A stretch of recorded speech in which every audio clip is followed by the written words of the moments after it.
I'm so excited.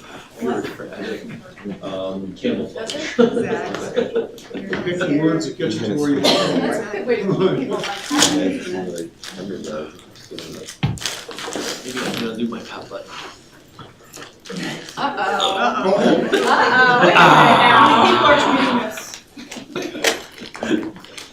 Wait a minute, that was. John, am I right that the camera turns on right at all? Yeah, just before you did the button. Okay. Actually, mine, that's the button for the camera. Activate the camera. All right, well, I guess I'll get started and let people trickle in if they choose. This is a presentation on multiple choice questions, everything you ever wanted to know, and for most of you, probably way more than you ever wanted to know about multiple choice questions. But if there's anybody left in the room that still wants to know more, please talk to me after. I can talk about this all day long. I love this subject. A little bit about me. Right now, I'm on my own as a consultant with a company called Barcrowd. I've been thinking about multiple choice questions for the last 10 years. My mother is so proud. I worked at the National Conference of Bar Examiners for many, many years, and then was a K-12 standardized testing vendor called Data Recognition Corporation. I've been an editor. I've built all kinds of exam forms. I have recently started working on developing learning outcomes, a little different angle on assessment and where assessments come from, and extensive experience in question banking. I've worked a lot with technical staff, building systems for item banking, for putting together exams, for delivering exams online and in paper and pencil, Scantron type stuff. And with Barcrowd, I have been working on some crowdsourcing software that I'll tell you a little bit about at the end that allows people to develop questions in groups and share them in banks. One thing I want to point out, for anyone who doesn't know, in the field of assessment, there's a profession called psychometricians.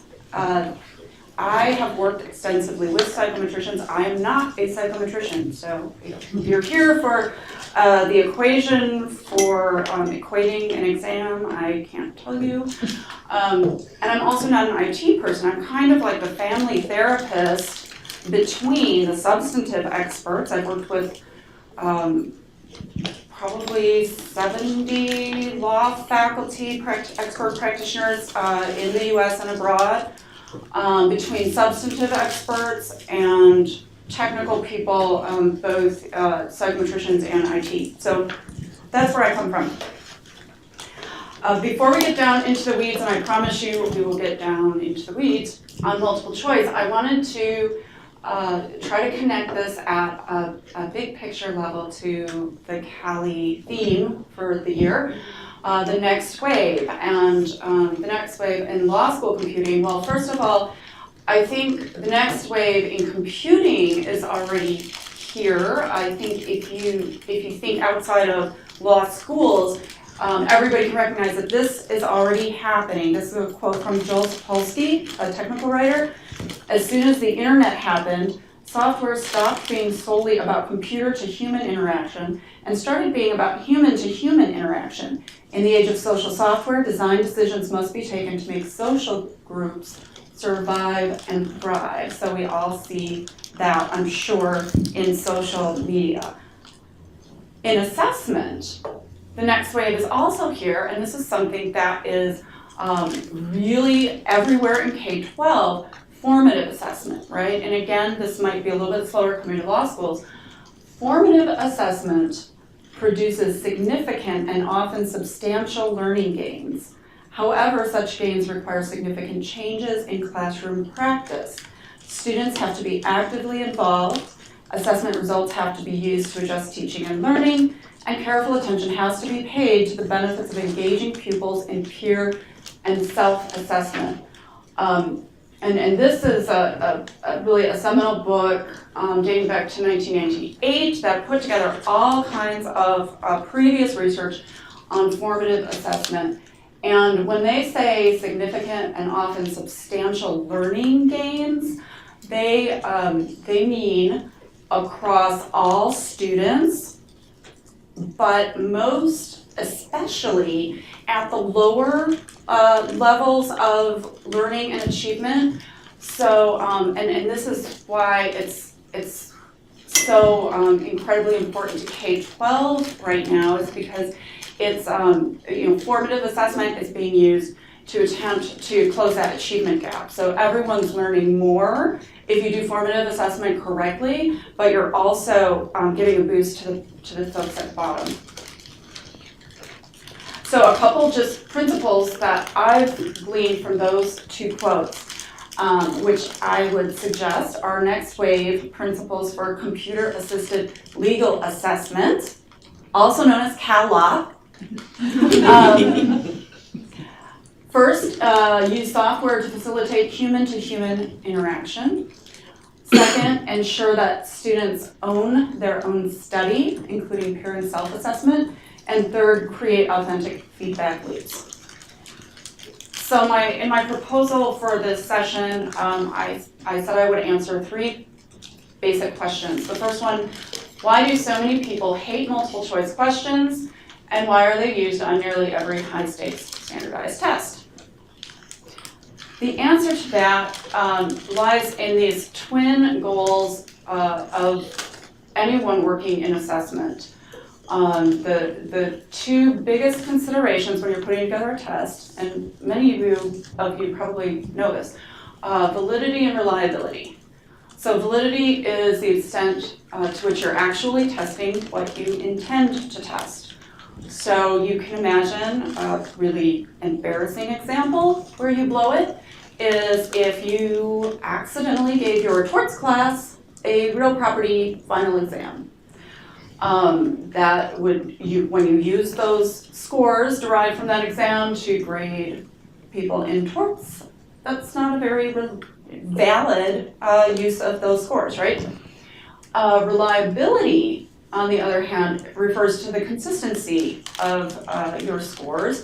And you can think about this as in, if you have described the content domain that you want to test, and you give students the test and get a range of scores, and then if you were to give those same students another test with different questions, but in the same content domain, same blueprinted, basically, exam, reliability means that the students should be ranked basically the same.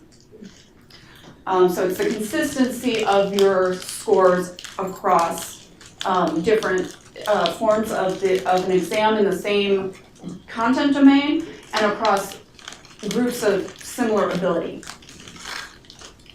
And here's why I think, anyway, here's why people often in law, I think, hate multiple choice questions. Because if you think of the practice of law all the way over on the right, and then put all of the different question formats along a continuum, this is the way I think most faculty and people working in law would rank the question formats in terms of validity. Are you really testing, if the goal is to prepare people for the practice of law, client work in clinics is closest to getting you there. Moving backwards into simulations, performance tests, essays, and multiple choice would rank, I think, dead last in many people's perception of, is this really close to the practice of law? And I hear all the time, when you're practicing law, you don't get a bunch of choices and select the bubble, right? So it's not valid. This is face validity that people perceive. Now, why are they used on all of these high stakes standardized tests? Well, because that other consideration in assessment, reliability, goes exactly in the opposite direction. And reliability, is the way that you get to reliability, the two biggest factors are the number of scenarios that are presented to a student, the number of questions, and the objectiveness of the scoring, so machine scoring. And if you can think about the practice of law again as if you actually had an apprenticeship system, right, and people didn't go to law school at all, a lot of people could understand that, you know, because students would have, or apprentices would have such different experiences with different lawyers, lawyers of differing ability and differing knowledge, you'd have such a different experience that you'd be training lawyers in very different levels and standards, and you get sort of this uneven, kind of unreliable result in your training. Because you all work in law faculty and law schools, almost everybody can take that first jump back to client work that's supervised in a law school setting. But to get real reliability, which, by the way, to get actual validity, you need reliability, which is why we use multiple choice.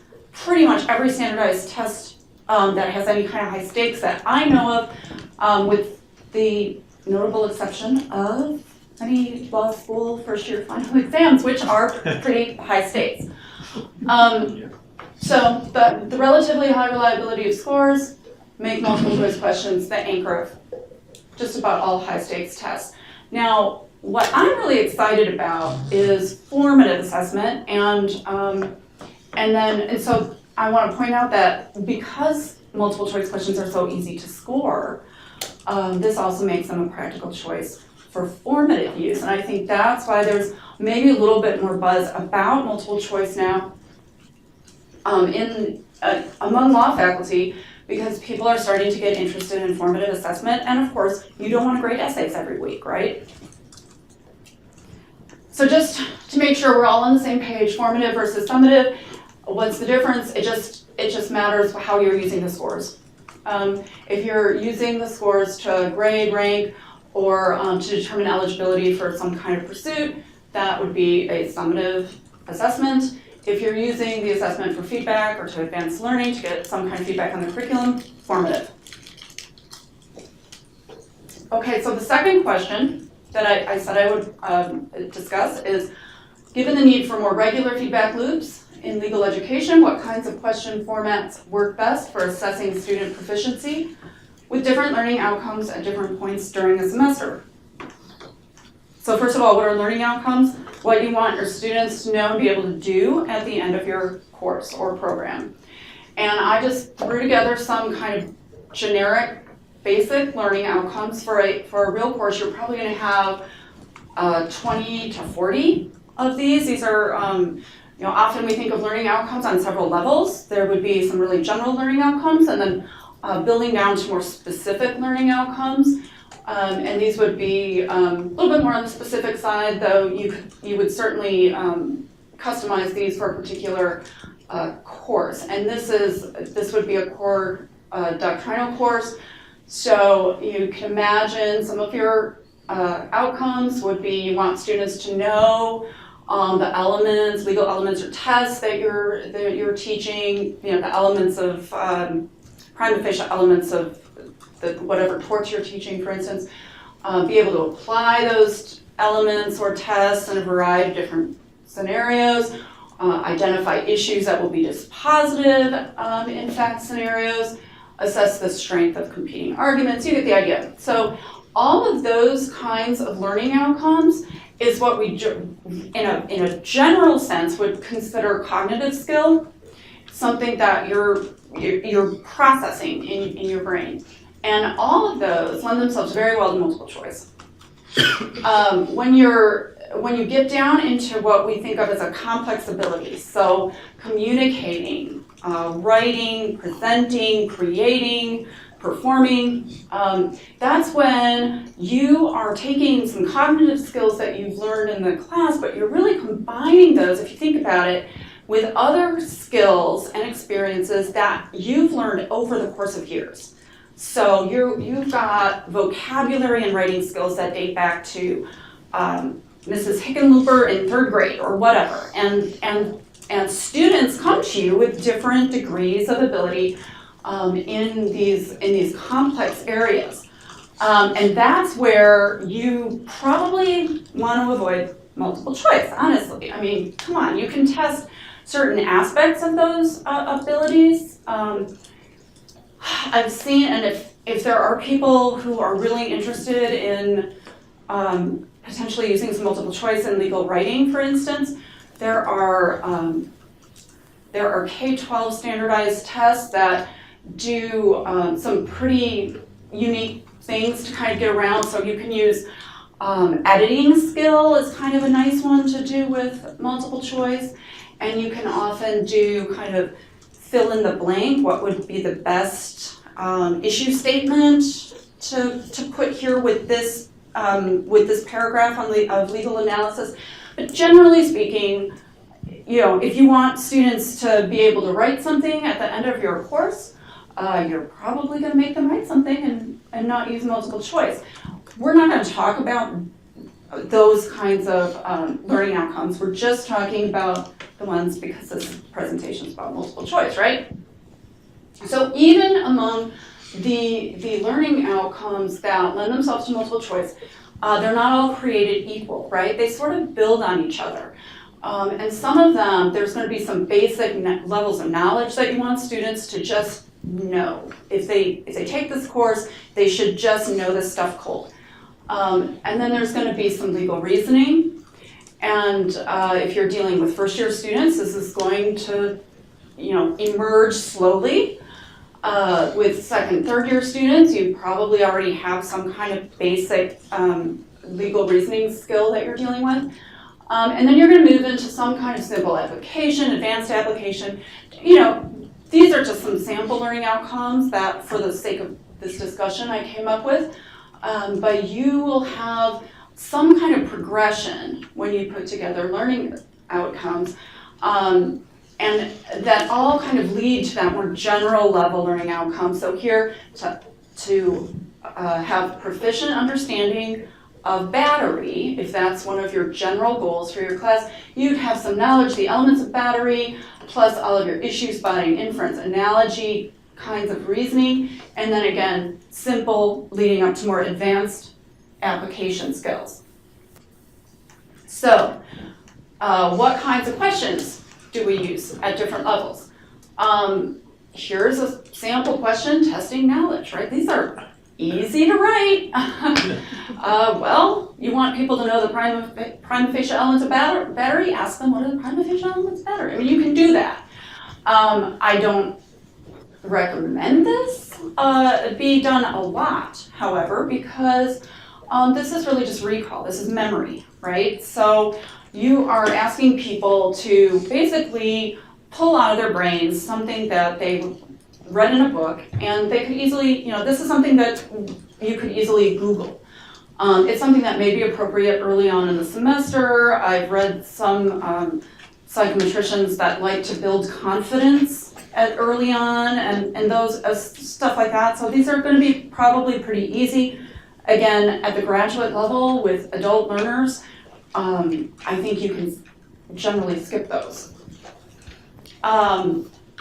Once you get into legal reasoning, so kinds of issue spotting, inference analogy, these kinds of things, I really like what we call item sets. This would be a reading of some sort, could be a case, could be something that you wrote up on your own, it could be several excerpts, it could be several, combinations of things, an excerpt of a case and some kind of client situation that you put together, but it's going to be some kind of reading material followed by a whole series of multiple choice questions. And in this case, some of those questions, for instance, could be which of the following inferences is supported by the court's reasoning, Which of the following best explains in layperson's terms the court's ruling? Which of the following issues will be most problematic in advising the client? These kinds of things, all relating back to that central set of reading materials. And the advantage of using these is because when you have you're really trying to get at, are the students comprehending and doing some basic legal reasoning? You're probably going to have longer reading materials that you need to use. So, I mean, one of the best advantages of multiple choice is you can get through a lot of them in a very short amount of testing time. If you waste that making them read a lot, then you're losing that advantage, and then you're losing the added reliability. Okay. Question, Yeah. Questions okay? Yeah. Could you go back to the previous slide? How does that work when you say which of the following best explains in layman's terms and which are the most problematic? I guess in simple terms, how can there be a right answer to that question? Well, first of all, these are mine, and again, I'm not a substantive expert, so maybe you couldn't do this. I have seen which of the following best explains the court's ruling. I've seen that used in particular where they're trying to see whether students try to overstate a ruling or can sort of accurately but still accurately explain it, but at a basic level to, for instance, a client who obviously doesn't have legal knowledge. And in that case, there was a very convoluted excerpt from a case, so it was full of legalese, and it was testing whether the student could sort of boil down this long-winded analysis that the court did into a simple statement of explaining to the client what did the court rule, and there were distractors. So the distractors are the wrong answer choices. The key is the correct answer. The distractors, one was I think an overstatement. One was repeating some of the legalese, and so it was sort of a practical, how would you talk to a lay client kind of a question. Which of the following would be most problematic? This was one that had a client. There was a client document of some sort with. And then a court ruling, and the court ruling affected the document, and then the issues were related to, so how does the document need to change in response to the court ruling?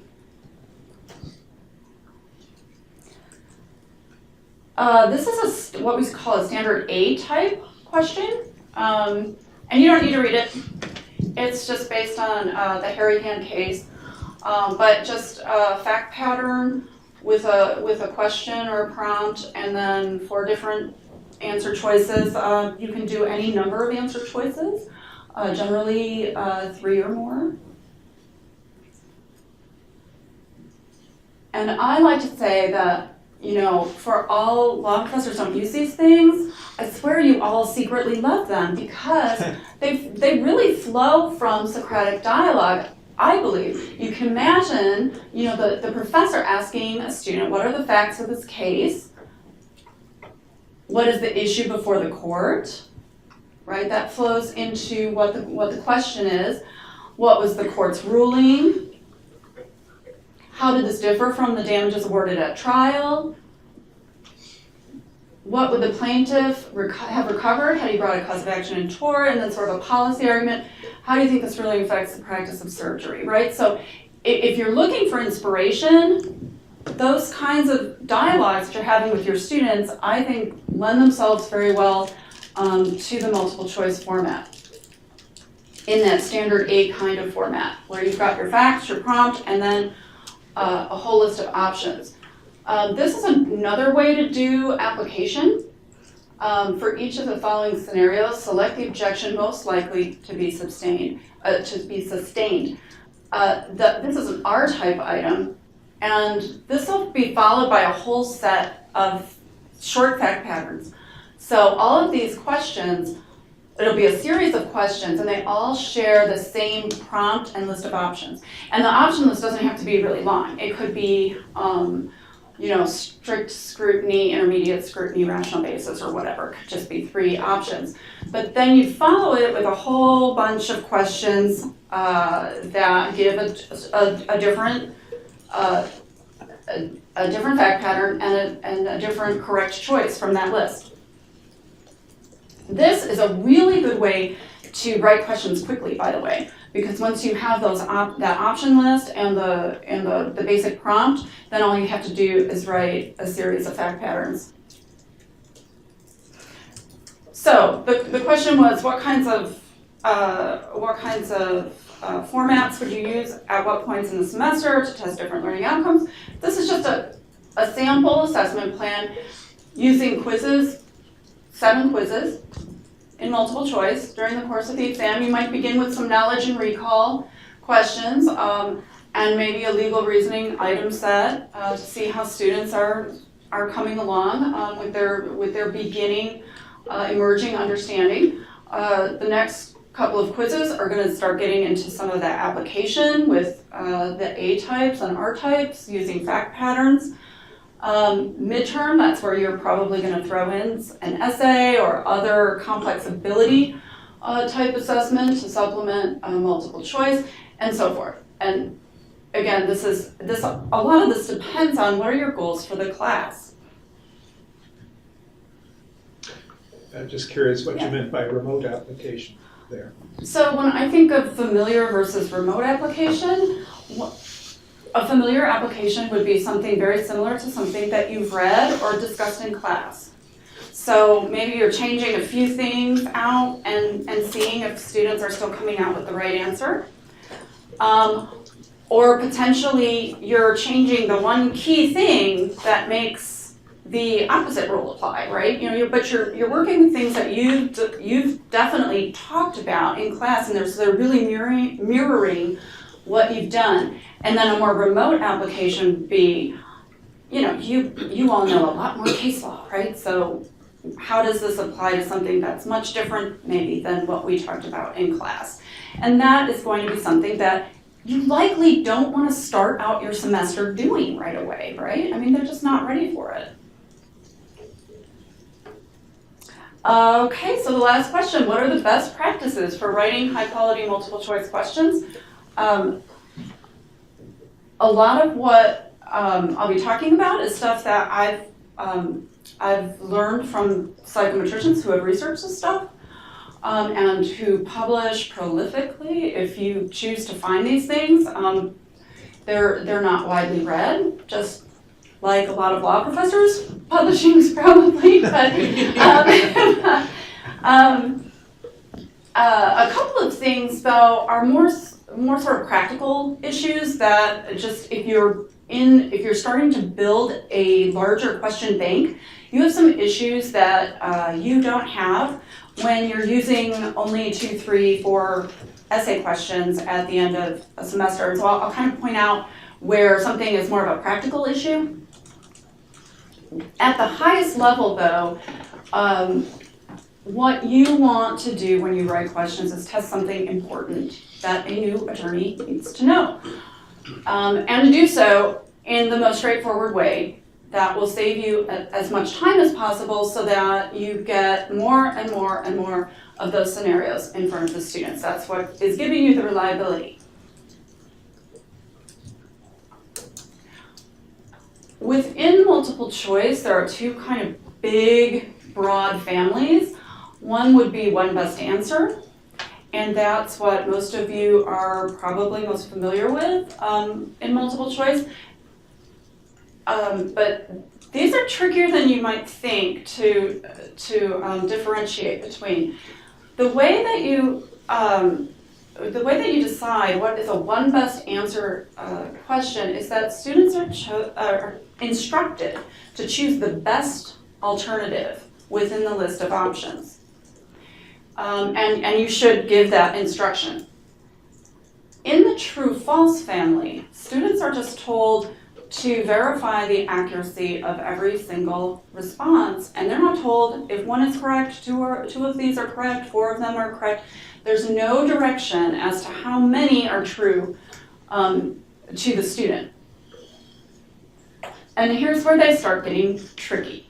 Because this looks like it's one best answer, and the instructions to the student might even say choose one, A, B, C, or D. But you notice that they refer back, right? And in this case, it could be 1 and 2, it could be 3 and 4, it could be 1, 2, 3 and 4, it could be all of them, right? And so this is sort of a hybrid that actually falls in the true-false family. It's a K-type question, and if you are a human being, without reading this at all, it probably just sort of genetically boils up into some kind of deep despair looking at this question. You should don't use them, and don't use anything in the true-false family if you can help it. Again, this is just that basic A-type item. This kind of thing is fine. It's one best answer. The students know that they're going to choose one. It has some facts, a prompt, list of options. So when you're writing the facts in a one best answer question, you should present a situation that you would expect to arise in the beginning practice of law. Clear, concise, and boring people, please just save the humor. It's like when you're on an airplane and you're trapped with a stranger sitting next to you, and they either want to tell you some kind of gruesome story or something that they think is really funny, and it's just, it's more creepy than anything. Your students are kind of trapped, and they're taking a test, and they just really want to show you what they know. So avoid being a novelist, and avoid being too funny. I'll leave it at that. Facts should not be unnecessarily long, complex, sophisticated, arresting, salacious, inflammatory. Contain red herrings or additional actors. Now, you can test issue spotting. So you could have a small fact pattern that had several issues in it and say which issue is going to be dispositive. But if you have a lot of people that aren't tied into any of those options at all, then people just get confused and think, well, what happened to that other person? Why aren't they tied in here? So you don't necessarily want to tie, to have things in the facts that don't go back and tie into one of the options. But again, you can have as many options as you want, right? So you can have multiple players in your fact pattern. You also don't want to describe actors with proper nouns unless absolutely necessary. And this is where I feel like talking to law professors about this issue in multiple choice is like trying to hold on to a struggling cat. Because I know you're used to using the proper nouns in the essay context. But when you think about, this is a practical issue. So, use them, ignore me if you will. But if you're building an item bank, and one of the great benefits of multiple choice is you can mix and match them over time.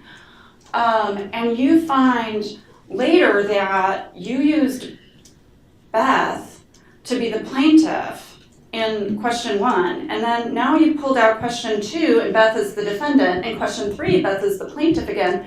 You're going to get people really, really confused. And over the course of a longer exam, say 30, 40, 50 multiple choice questions, there's also really subtle things that you could miss if you're not very, very close in proofreading that test. So for instance, you could miss that all of the bad actors in this particular set of questions that you picked out have names that maybe are associated with a particular race or ethnicity. You could find things that are, again, sort of repetitive or confusing, and then you start switching things, and that creates more it's just, I recommend, the plaintiff and the defendant, the seller and the buyer, the attorney and the client, make it plain, make it boring. And by the way, this is the cat pushing against me.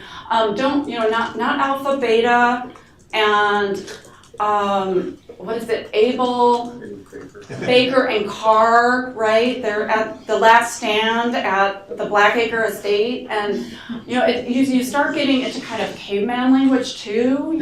Attorney, make document for client, and just use standard English. The prompt.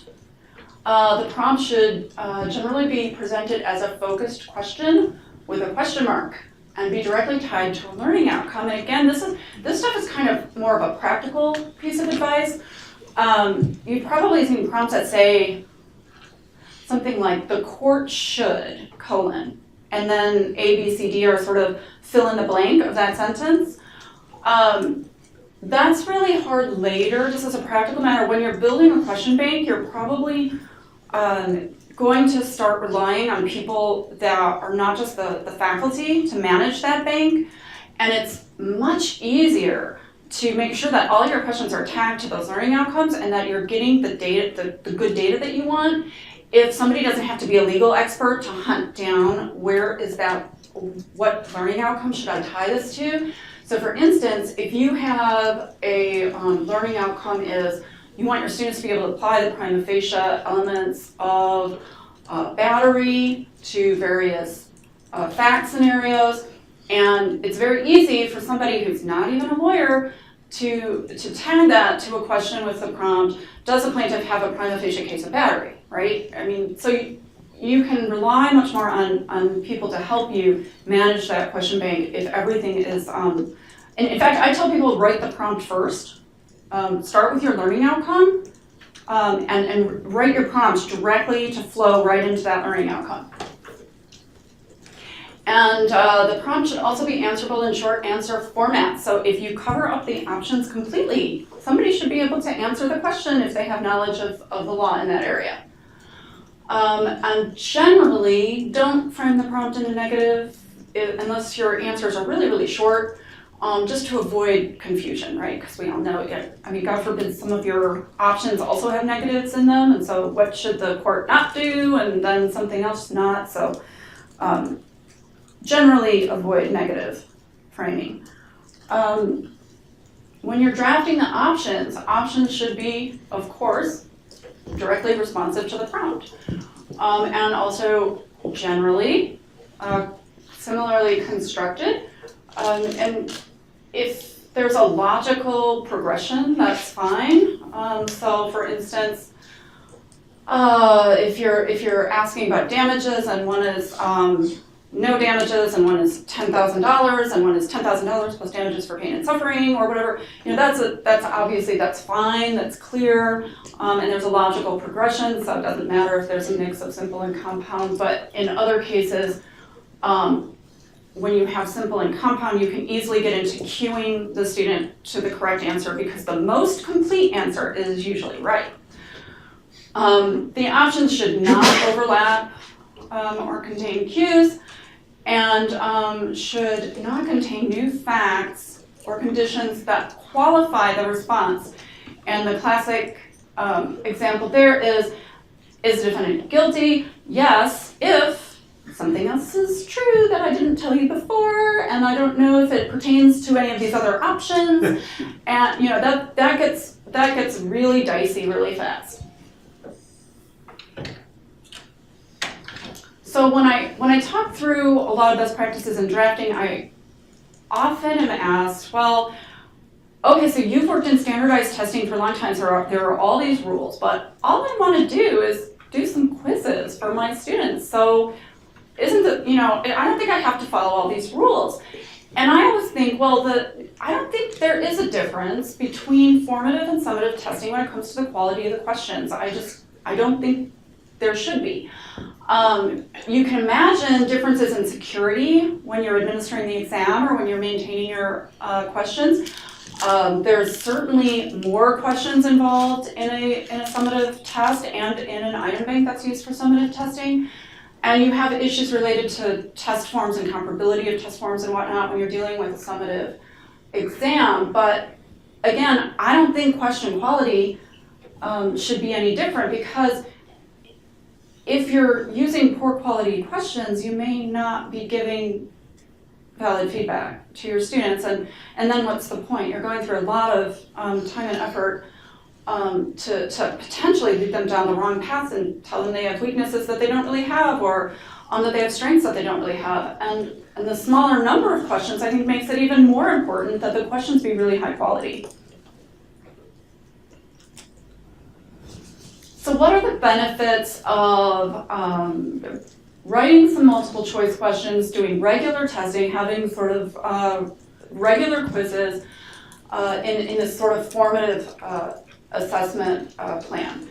First of all, if you're grading those formative tests at all, even just a little bit, or even adding some multiple choice into your finals, you're going to increase the overall reliability of your grades. So that's a really good thing. You're probably going to motivate students to stay up to date if you're doing regular testing. I can remember, I confess, that once I was called on in a class in law school, then I knew I could skate for a while, right? So you maybe get a little behind in that class. You're not generally going to see that if you're regularly testing your students. And you're giving both the students and your academic support staff a lot of feedback early on to isolate issues with students and see where they're struggling, and give them time to catch up and still do well in your course. All of that is great. But I just want to go back to the beginning when I talked about sort of what is the next wave here in computer-assisted assessment. And regular testing, it can have a downside, right? Students hate tests, right, generally. So there are morale issues where people can get really frustrated and stressed out, and a lot of law students have a lot of stress already. And you're not necessarily doing these things that have been identified to actually increase learning, which are advancing group goals, increasing ownership through peer and self-assessment, and creating authentic feedback loops, right? You're giving the students more feedback, and that's great. But are you changing how you teach? Are you changing what you're teaching? Are you adjusting the curriculum in response to test results? Not necessarily just because you're testing regularly. So just a couple of thoughts for that kind of, what's really coming down next.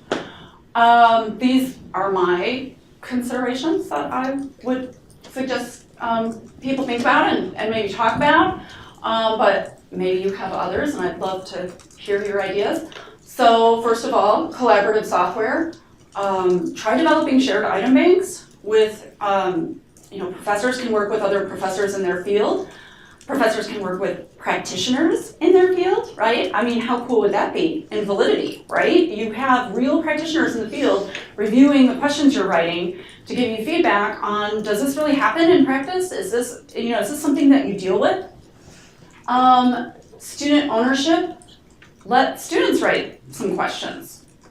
Let them review each other. Let them take a stab at it. Maybe they're not all going to be very good, but it's going to make them really think and apply what they're learning. And I can tell you, they're going to know what they don't know when they try to write a question.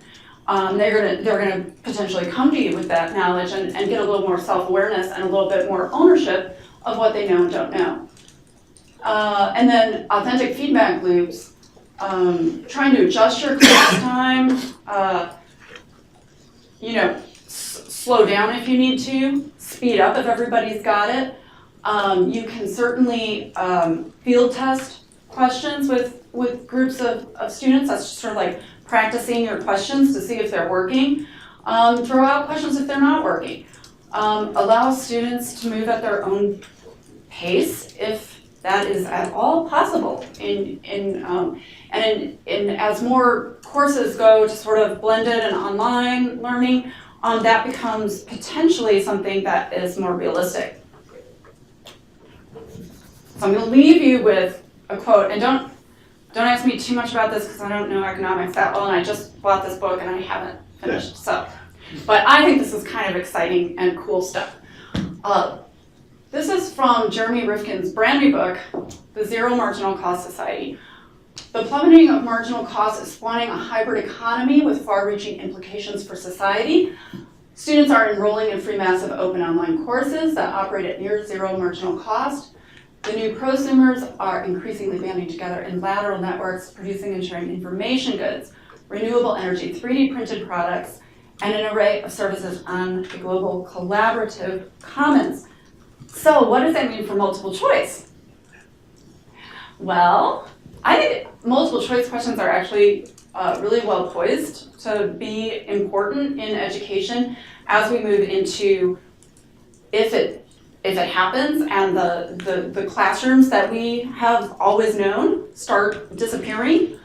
Multiple choice questions are cost effective and reliable. They're easy to administer online. They can engender discussion, peer-to-peer review systems, capable of being statistically diagnosed for the question quality, for individual performance, group performance, and on a really big scale at basically near zero marginal cost. So I'm really hoping that more law schools start thinking seriously about multiple choice and using multiple choice. Bar Crowd, just a little bit more about what I'm doing now, which is working with law schools on curriculum design, which means those learning outcomes, assessment planning. I've done some multiple choice writing seminars, editing multiple choice questions, either just individual tests that you want me to take a look at, or whole item banks that you want me to review. And we're building some really cool software that I hope we start using very soon in the fall for some incubation, that is crowdsourcing assessment software. So students, professors, practitioners could all write and review each other's questions. This is sort of based on these next wave principles that I discussed today. And is Aaron here? Okay, so if anybody was in the previous session that Aaron did on audiovisual presentation, I realized, but it was too late, that all of my slides are bad. So this is what I should have shown you, is this is Multi, the multiple choice squid. Isn't he cute? And I should have just talked about Multi, but well, anyway, it didn't work because Aaron didn't show up. So here are a couple resources if anybody's interested in more reading. I've highlighted the one at the bottom. This book I have read probably 30 times, and every time I see something new in it, I just love this book. It's really practical, and it's actually about basic and clinical sciences in question drafting in that area, but reason by analogy, guys. It's all applicable to other fields, including law. So, and it's free online.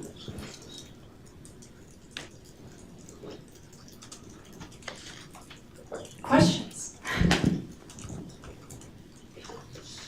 Do you want me to go back to the resources? Yeah.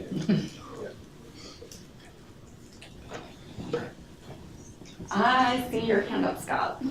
Well, I use multiple choice both for formative and summative assessment. One issue I found with formative assessment is trying to give meaningful feedback into exactly what the student's strengths and weaknesses are. Because when I give an essay, I can very readily say, okay, your weakness is in issue spotting, or your weakness is in knowledge of the rule, or your weakness is in reasoning. It's a lot harder with a multiple choice question. And so what I try to do, and I try to write the questions these ways, is to say, okay, if you chose A, you probably don't know the rule. If you chose B, you probably missed an important fact. If you chose C, you probably are confused between the rule and the exception.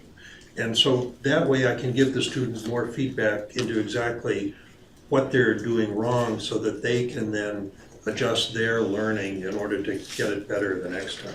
Yeah, okay, so two thoughts come to mind. First of all, I think that's brilliant. And I'm hoping the ExamSoft team is listening to that, because I'm thinking it'd be really cool if a computer-based system could tag not only the whole question, but individual options for particular learning outcomes. Yeah, right? Will, you got that too? Okay, you're gonna beat the ExamSoft team. And now I forgot what my other comment was going to be about that. Just sort of broadly speaking, I really like when learning outcomes are separated from content, because you don't just want a student to know battery, right? You want them to be able to apply elements, and you want them to be able to assess arguments, and you want them to be able to do something with that knowledge. And what I think a lot of academic support, unfortunately, is stuck with is sort of, well, the student failed the battery test, right? And so then they give them an outline on battery, and the student goes and reads, and their problem may not be that they don't know the cases.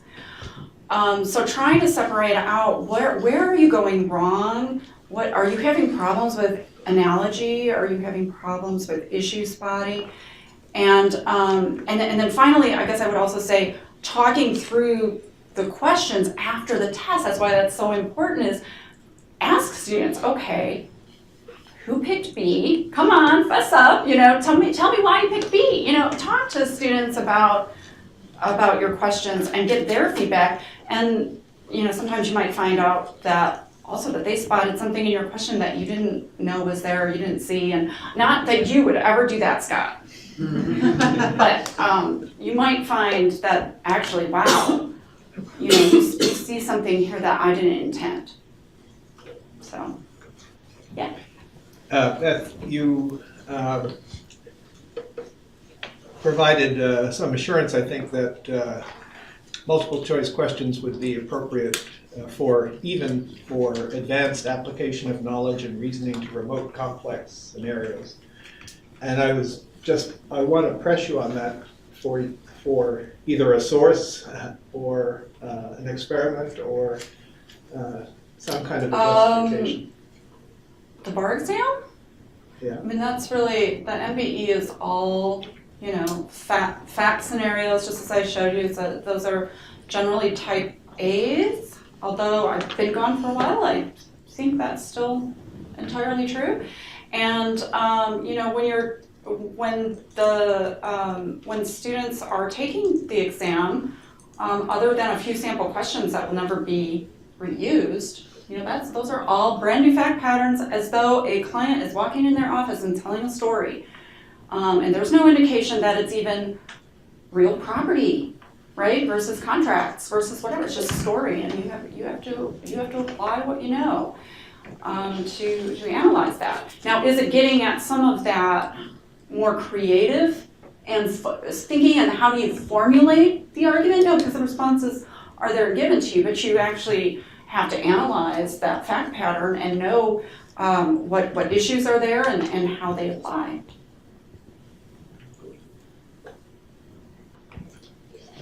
Yes, John? I'm not trying to ask this. Should all faculty be, or can faculty be consumers of item banks of questions, or should they, or would they be better consumers if they were also authors of the questions, so that they understand what went into their construction? Yeah, I've done a lot of thinking about that. One of the things that really troubles me is the concept, and we've seen this a lot in K-12, and people are mad, and teachers are furious that they are constantly consuming these tests written by other people who don't know their students, don't know, and I fear the same thing happening in law school, that basically vendors will just start selling tests, and because professors are busy people and they don't want to learned the nuts and bolts of writing these questions, or they don't have the time to do it, that they'll start consuming other people's tests. And I fear that that's a hybrid of summative and formative testing that may not be very good for the students' learning, because really what you're doing is you're taking somebody else's more remote fact patterns that somebody else thought of that maybe has nothing to do with the few cases that you specifically taught, and forcing your students to a level, at least in the first year, where they might not be ready to do that kind of application.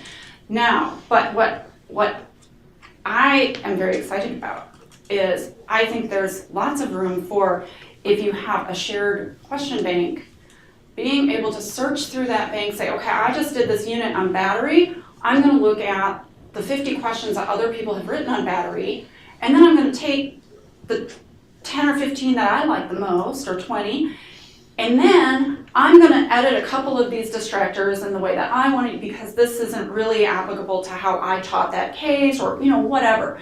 And sometimes you could use those questions as they are, if you really like them.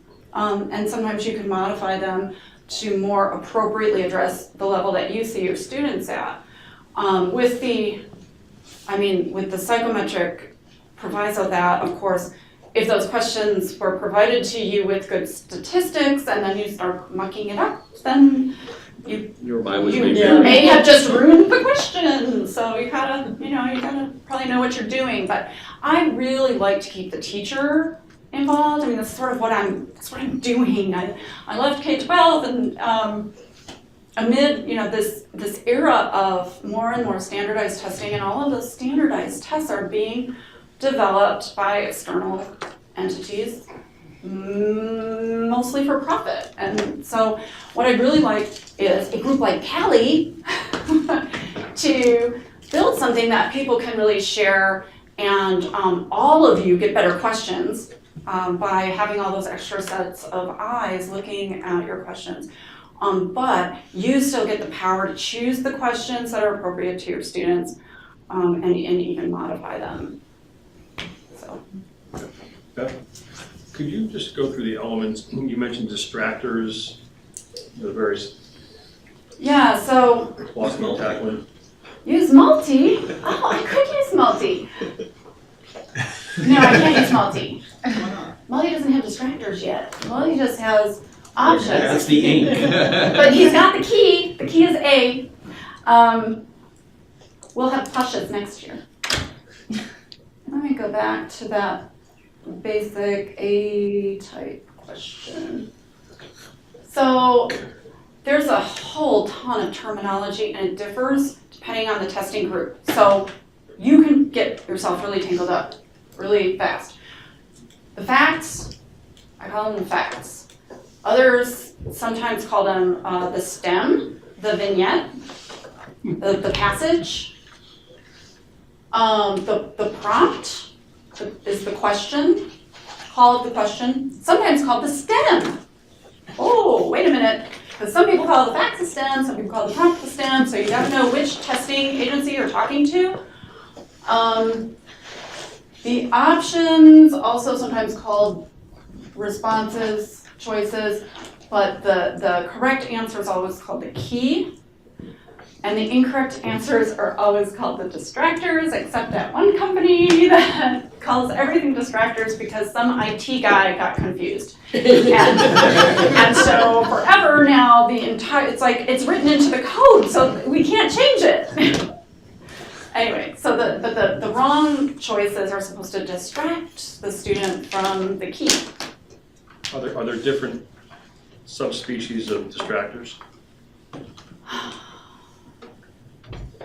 I think when you were going through that example, you sort of differentiated among them.